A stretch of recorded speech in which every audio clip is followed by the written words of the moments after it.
নমস্কার বন্ধুরা, কাঁচা কলার কথা শুনলেই অনেকে বিরক্ত হন, খেতে পছন্দ করেন না।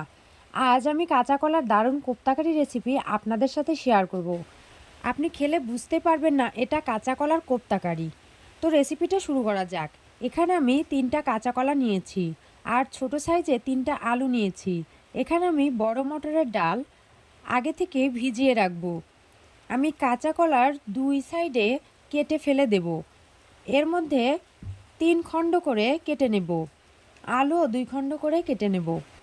এবার কড়াই বসিয়ে কড়াইয়ে পর্যাপ্ত জল দিয়ে আলু আর কাঁচা কলাগুলো ছেড়ে দেব।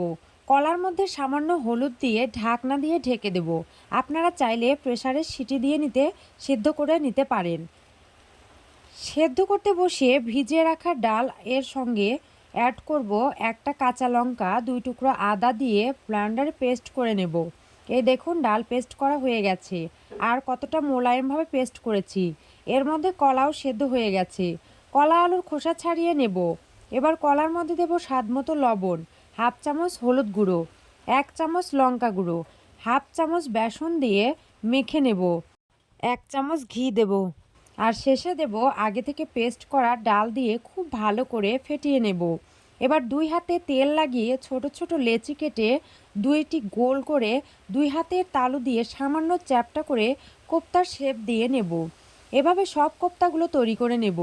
এই দেখুন সব কোপ্তাগুলো তৈরি করা হয়ে গেছে। কড়াইয়ে পর্যাপ্ত সরিষার তেল দিয়ে আমি আগেই দিয়ে দিয়েছি। এবার তেল খুব ভালো করে গরম করে নেব।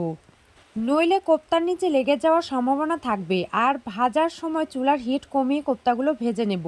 বাকি কোপ্তাগুলো একইভাবে ভেজে তুলে নেব। কোপ্তাগুলো লালচে করে ভেজে নেওয়াতে দেখতে কতটা লোভনীয় হয়েছে। এবার ওই তেলেই সেদ্ধ করা আলুগুলো ভেজে তুলে নেব।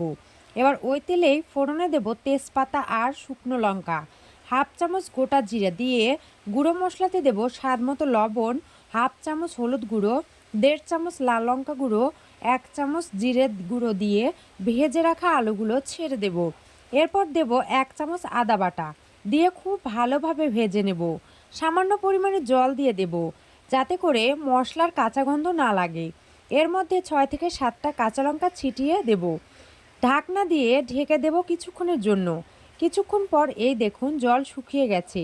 আবারও কিছুক্ষণ কষিয়ে ঝোলের জন্য জল দিয়ে দেব। ঝোল ফুটে উঠতেই ভেজে রাখা কোপ্তাগুলো ছেড়ে দেব।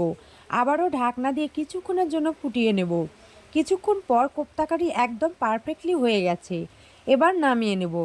দেখে তো বুঝতে পারছেন দেখতে যতটা লোভনীয় হয়েছে খেতেও অসাধারণ হয়েছে। আমার ভিডিওটি একটি লাইক দিয়ে কমেন্ট করে সাবস্ক্রাইব করে রাখুন যদি ভিডিওটি ভালো লাগে।